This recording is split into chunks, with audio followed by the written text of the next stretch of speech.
Olá a todos, sejam bem-vindos ao Arte e Culturas.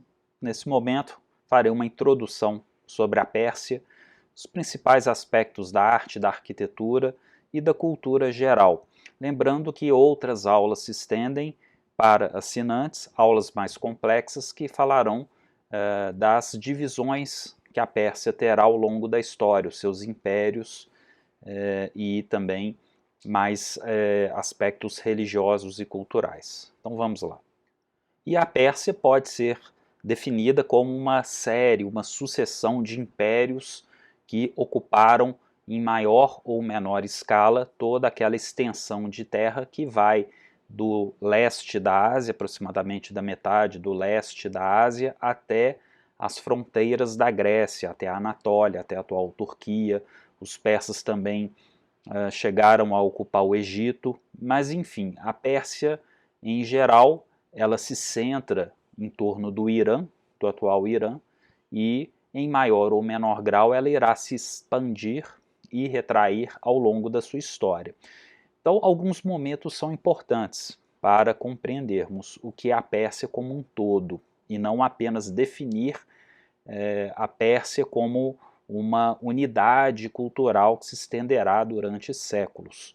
Claro que existem características comuns que passarão de um império para o outro, especialmente as heranças culturais deixadas pelos Aquemênidas, já na época de Ciro, na época de Dario I, por exemplo, né?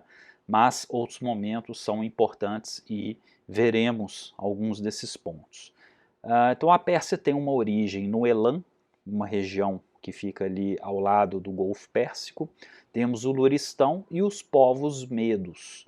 Temos depois os partas, né, vamos conhecer também esses povos, e a partir da época de Ciro o Grande, aproximadamente nessa época, depois eu explico como se formou essa dinastia, temos os Aquemênidas, que entre alguns autores, por exemplo, são considerados os principais momentos da Pérsia, porque são os Aquemênidas que deixam as bases culturais que moldarão essa personalidade do persa, a identidade cultural da Pérsia, que por si só é complexa e repleta de influências estrangeiras, porque os persas eles eram amistosos em receber influências estrangeiras.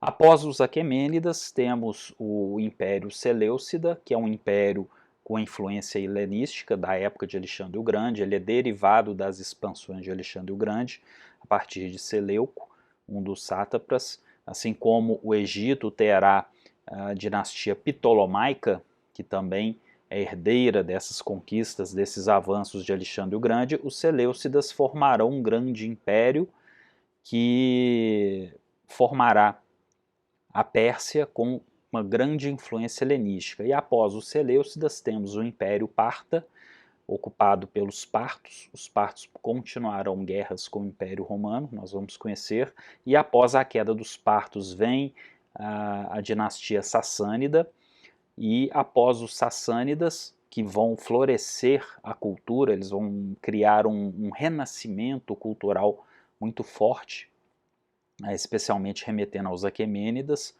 e após a queda dos Sassânidas com a expansão do Islã, o Islã que se expande ali da Península Arábica, o norte do Egito, vai até a Espanha, o Islã também chegará até a Índia, e claro, passando pela Pérsia. E com o fim do Império Sassânida, isso se dá no século VII, nós temos essa Pérsia já conquistada pela religião muçulmana, fazendo parte de um grande contexto islâmico que iniciará a Idade Média propriamente. Então vamos ver com mais detalhes vários desses momentos da Pérsia. E observando algumas datas importantes da Pérsia, como um panorama geral que será desdobrado em outras aulas posteriormente. Então temos aqui os persas propriamente, quando eles se formam como o primeiro império, né, o Império Aquemênida. que vem ali da queda da Babilônia, em 539 a.C. Temos as Guerras Médicas, de 499 a 449 a.C. Há um vídeo especial sobre as Guerras Médicas, com algumas datas especiais, como a Batalha de Maratona, 490, e Termópilas, em 480, lembrando do episódio dos 300 de Esparta, que se insere aqui nas Termópilas. Os gregos, depois vem o Alexandre o Grande, em 332 faz a sua expansão, e após sua morte tornou-se parte do Império Seleucida grego. Então a Pérsia irá se transformar no Império Seleucida grego, recebendo agora a forte influência e o controle de gregos helenísticos, né?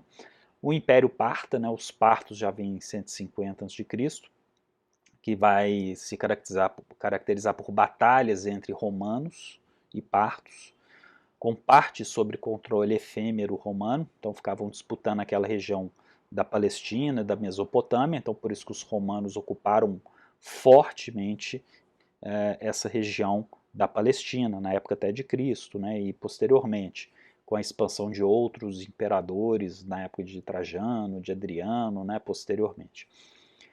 Temos a Pérsia Sassânida, que inicia ali 226 depois de Cristo, e a Pérsia Sassânida também vai dividir territórios em maior ou menor parte com o Império Romano Oriental e o Império Bizantino, né, que é o próprio Império Romano Oriental. Ele já se constitui em 395 depois de Cristo. Então, a partir de 395 é uma data quando se estabelece propriamente o que é o Império Bizantino, até a conquista muçulmana no século VII. Então, aí se estende praticamente em 1000 anos de uma Pérsia entre impérios, entre dinastias, até que a Pérsia vai se configurar já nos seus estados e governos muçulmanos. Como vemos aqui, a cabeça de touro colossal, né, do Irã, de Persépolis, vamos ver algumas imagens de Persépolis, as suas ruínas, do Salão das 100 Colunas, do período Aquemênida, né, ali dos reinados de Xerxes e Artaxerxes I, 486 a 425 a.C., né, do Oriental Institute Museum, né, da Universidade de Chicago. Nós podemos ver que uma das características fundamentais que irá se manter durante todos esses períodos da Pérsia é a arte com uma derivação daquele animalismo que vem dos povos indo-europeus. Já vimos em aulas especiais sobre arte animalista, vimos a questão de Harappa, na Índia, também no Vale do Indo, como que a arte animalista se expande, ela se expande para os povos celtas, os povos ditos bárbaros, correto? Os germânicos no norte da Europa também irão compartilhar muito dessa arte animalista que vem, claro, do período neolítico. E essa arte persa, de forma geral, pode ser vista na contemporaneidade através de suas influências na arte iraniana, do Irã. Temos aí a arquitetura, a caligrafia, a cerâmica, a escultura, metalurgia, pintura e tecelagem. Importante lembrar que, da mesma forma, antes do Islã, principalmente essas figuras de animais, a questão de deuses, de representações de entidades, por exemplo, mas também temos representações no mundo islâmico, já dentro das características islâmicas, como, por exemplo, as artes abstratas, os mosaicos, os padrões geométricos. A arte persa influenciou decisivamente parte dos estilos da arte islâmica. Então, muito do que temos da arte islâmica foi também influenciada pelos persas. Ou seja, o próprio islamismo, quando ele vai definindo as suas regras artísticas, por exemplo, de não representar a divindade, Alá, Alá não pode ser representado. Ele não tem uma forma e também há uma proibição na sua representação, assim como os judeus também não representam a figura de Deus artisticamente, como uma pessoa, como um ser humano. Então a arte islâmica teve que buscar outros caminhos, outras formas de manifestação da beleza, por exemplo, através das artes geométricas. E enquanto que outros objetos da natureza, outros elementos da natureza poderiam ser retratados, ser representados, desde que isso não oferecesse uma leitura de idolatria. Tá? Mas esse é um assunto mais complexo que veremos na arte islâmica. Mas é importante deixar que a Pérsia será fundamental para um desenvolvimento da linguagem da arte islâmica, tanto que quando eu quando eu falo da arte islâmica, eu sempre faço uma revisão do que foi a Pérsia, especialmente. E a Pérsia teve 4 capitais, né, que foi Susa, cidades muito antigas, ali nessa região do Elam, a Babilônia, quando foi conquistada pelos persas, Persépolis e Ecbatana. Todas essas cidades veremos com um pouco mais de detalhes, seja na introdução ou sejam nas aulas especiais. Na Pérsia era tradicional o uso de animais na decoração, tanto móveis quanto incorporados à arquitetura.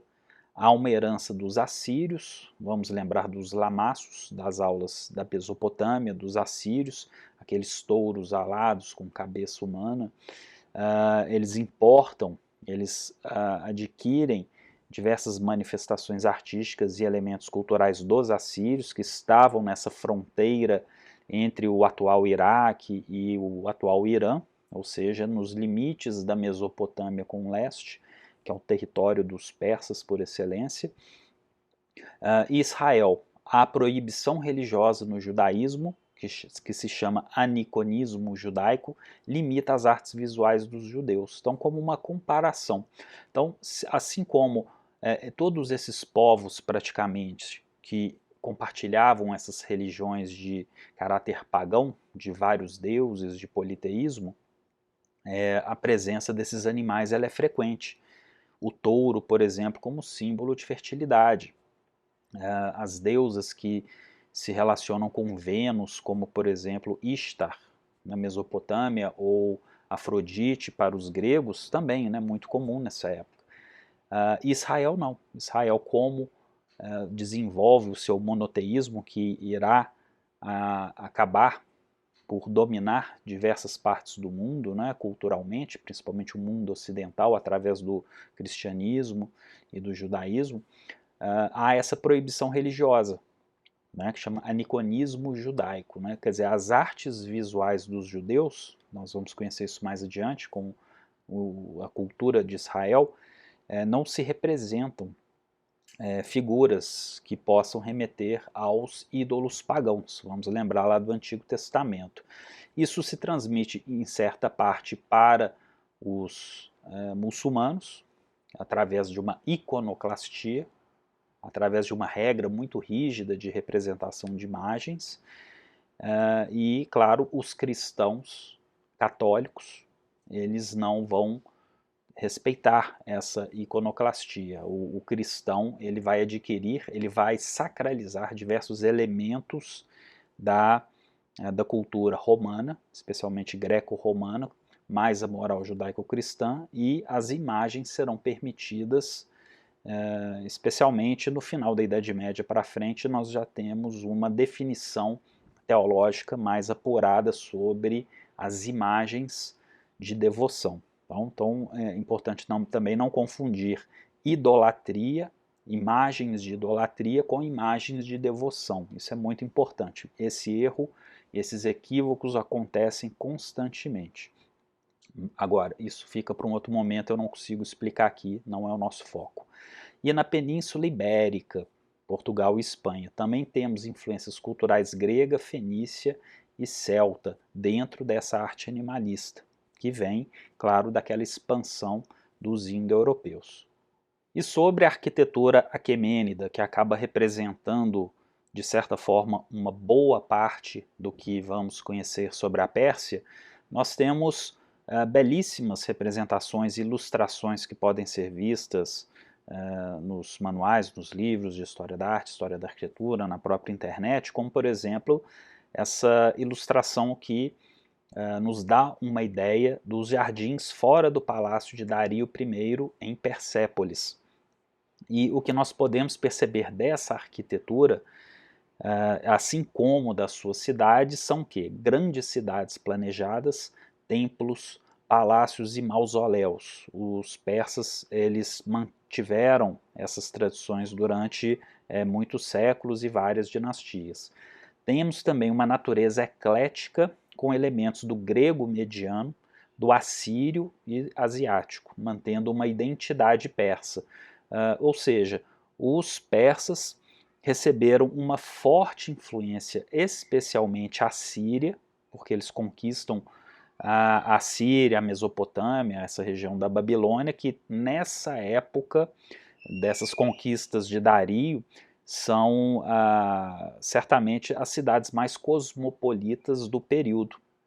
Então a Babilônia e outras cidades serão praticamente o centro comercial do mundo, o centro cosmopolita. Isso, depois esse eixo se desloca para a Grécia helenística, né, claro, apesar de que o Egito também mantinha características cosmopolitas, e posteriormente os Aquemênidas e especialmente os Seleucidas vão buscar todas as referências helenísticas, grego-helenísticas. Tem jardins, são importantíssimos os jardins persas, vamos conhecer, subdivididos por cursos de água, e a arte inclui frisos em relevo, trabalhos em metal como tesouro de óxus, alvenaria de tijolos esmaltados e um artesanato fino. Tijolos esmaltados vimos na Suméria, na Mesopotâmia, como por exemplo o portão de Ishtar, né, com seus tijolos esmaltados. A arquitetura, além de receber esses revestimentos coloridos, também recebia, como no mundo grego, no mundo helênico, policromias, pinturas em seus edifícios. E materiais e artistas foram trazidos de todos os cantos do império, ou seja, os persas eram abertos a outras culturas, tanto que politicamente nas suas conquistas os persas tinham uma tradição em manter esses povos com uma certa autonomia desde que fizessem parte do império. Eles não tinham, pelo menos na época de Ciro, Dario, eles não tinham uma imposição ferrenha ou uma imposição tirânica sobre povos conquistados, mas eles agregavam, procuravam agregar esses povos dentro da sua cultura, dentro dos seus exércitos, por exemplo. E do jardim persa vem a palavra paraíso, uma palavra que foi trazida para o mundo ocidental do persa, e deriva do grego paradeisos, que em última análise vem do paridaesa, do persa antigo, que são jardins morados. Posteriormente, eu comentarei sobre jardins, sobre uma própria filosofia dos jardins, uma estética dos jardins que, claro, se estende do Oriente para o Ocidente e, por si só, é uma aula também muito complexa, são assuntos muito complexos sobre os sentidos estéticos e filosóficos dos jardins ao longo dos tempos, e não apenas os estilos dos jardins, claro, existem os estilos, o jardim italiano, o jardim francês, o jardim inglês, né, os jardins românticos, mas também há toda uma expressão simbólica, espiritual, metafísica do cuidado dos jardins. Isso por si só também é muito complexo, mas já podemos ver na Pérsia todo um desenvolvimento que vai influenciar o mundo muçulmano e o mundo ocidental. Esses jardins possuíam, entre outros elementos de cidade, cursos de águas correntes, fontes e canais de água, um esquema de orientação estruturado, uma variedade de árvores frutíferas e de flores trazidas de todo o império, base para os jardins islâmicos da Espanha à Índia, podemos ver na Alhambra, por exemplo, na Espanha, né, em Granada, essas monumentais arquiteturas muçulmanas. Privacidade e muros, segurança, privacidade e horticultura. Os jardins também tinham essas características. Texturas, formas, treliças e aproveitamento da luz. E nas fotografias abaixo vemos os jardins Mughal do Taj Mahal, na Índia. Então é importante lembrar que o Taj Mahal ele é islâmico, ele é muçulmano, ele não é hinduísta, como alguns acreditam.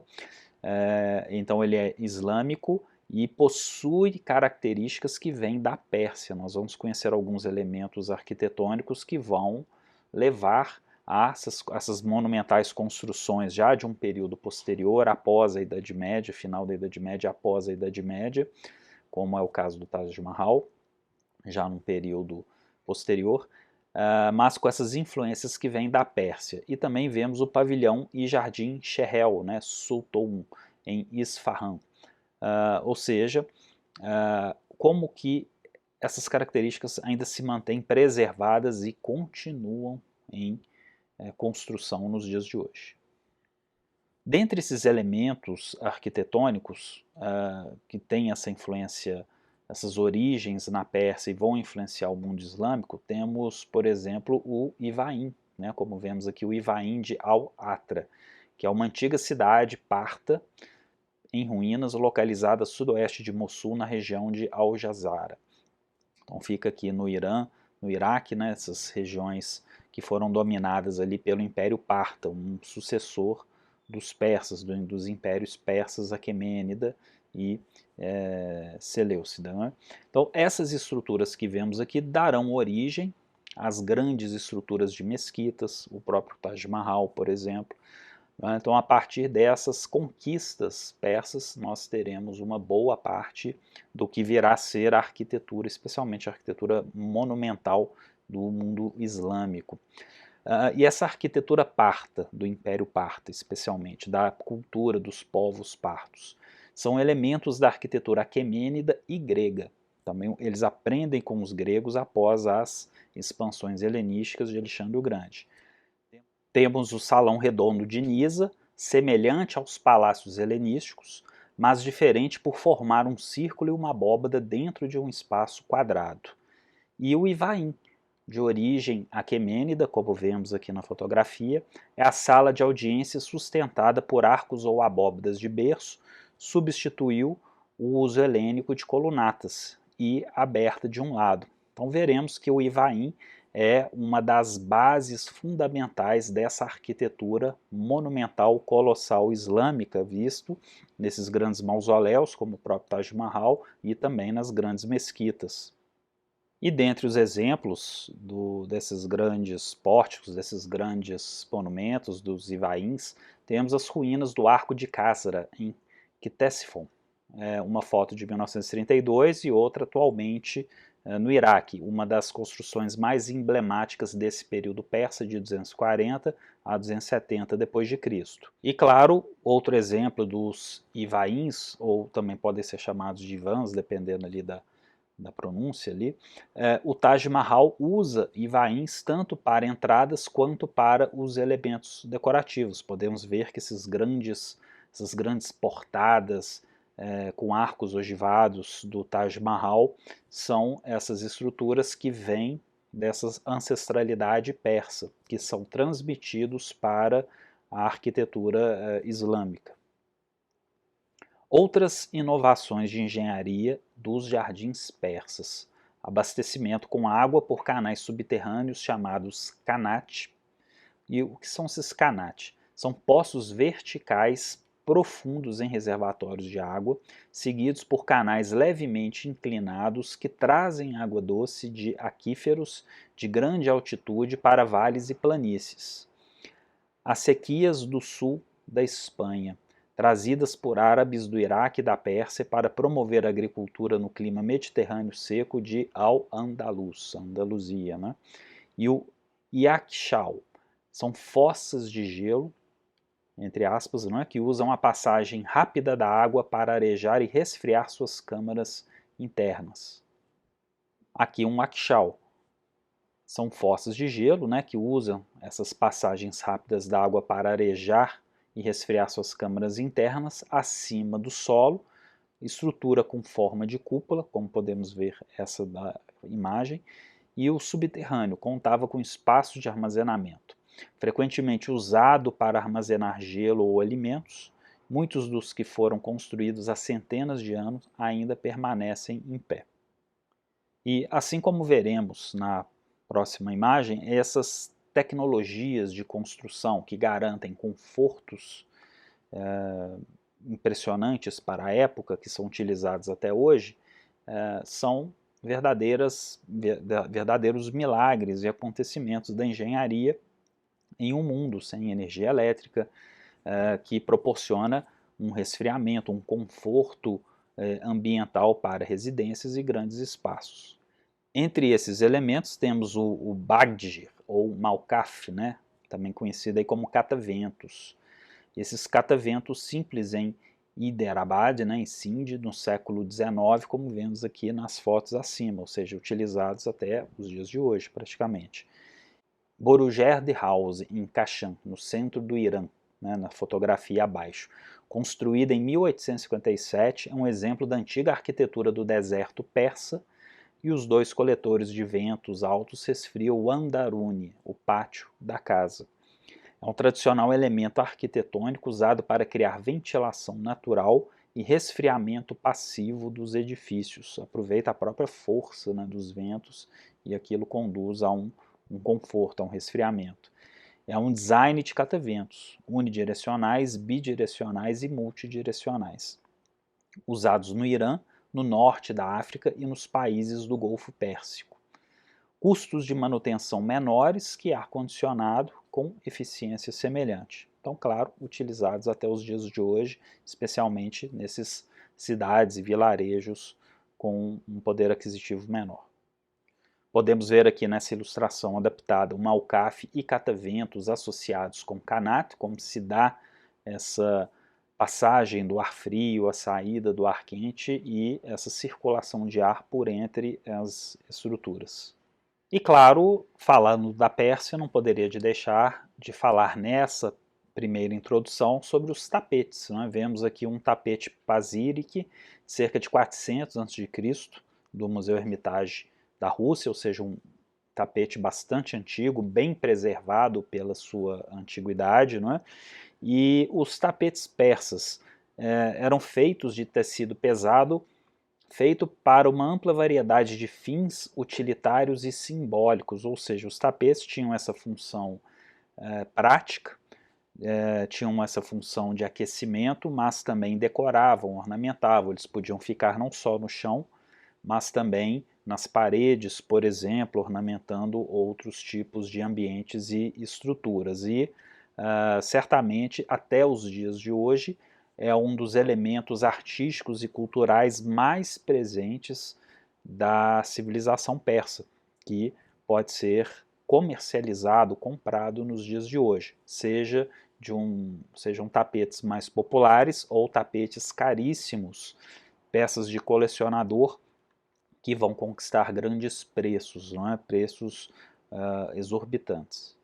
Possuem uma variedade e elaboração de múltiplos desenhos, cenas de caça, animais, que inclusive remete àquilo que eu havia comentado sobre a arte animalista, uma aula exclusiva que eu possuo no canal e no meu curso. Tem venda local e exportação. Eram produzidos por tribos nômades, oficinas de vilas e cidades e pela corte real. Refletem a história do Irã e seus vários povos, então seus desenhos trazem essas referências, e são distinguidos por sua lã fina, cores brilhantes e padrões tradicionais. Como, por exemplo, esses tapetes mantes Safavid, né, do século XVI, que estão no Museu do Louvre, né, e esse tapete Schwarzenberg, que vemos aqui embaixo, com seus intrincados desenhos, que vão respeitar aqui, no certo caso, a tradição persa, porém observando as questões religiosas do islamismo. Agora, a produção moderna de tapetes, se estendendo aqui já para o Afeganistão, né, já indo para os limites da Pérsia, mas só como um adendo, como uma observação e uma curiosidade, vemos aqui esses tapetes de guerra do Afeganistão, que estão no Museu Oscar Niemeyer em Curitiba. Essa produção moderna é caracterizada pelo renascimento do tingimento tradicional com tintas naturais, pois houve a introdução de cores e materiais sintéticos, Então, não só a Pérsia, mas também países vizinhos mantêm essas tradições, que são próximas, são parecidas, de confecção de tapetes com elementos simbólicos, políticos, militantes, tradicionais, religiosos, enfim, podemos encontrar todos esses elementos. E existem tapetes com desenhos mais ousados e mais grosseiros, considerados tapetes mais autênticos e valorizados. Então, nem sempre aquele desenho bem feito, bem detalhado é o mais valorizado. Às vezes um tapete mais grosseiro, por ser talvez mais sincero, reflita melhor aquele aspecto, aquele período, aquele momento histórico propriamente, possa também ser altamente valorizado, como esses que vemos aqui, né, dos atentados terroristas do 11 de setembro, das incursões militares dos Estados Unidos no Afeganistão, né, entre outros episódios militares, outras campanhas que envolvem outras guerras do Afeganistão. Os tapetes gabé são o tipo de tapete mais conhecido dessa linha de tradição e existem padrões tribais tradicionais, mas também desenhos modernos e inovadores. Como vemos aqui, esses tapetes de guerra do Afeganistão, né, onde podemos ver lança-foguetes, helicópteros, granadas, revólver, pistola, carros de combate, artilharia pesada, enfim, é bem interessante. Bom, eu fico por aqui nessa primeira introdução e no segundo vídeo eu continuo com mais explicações a respeito da Pérsia. Então até lá.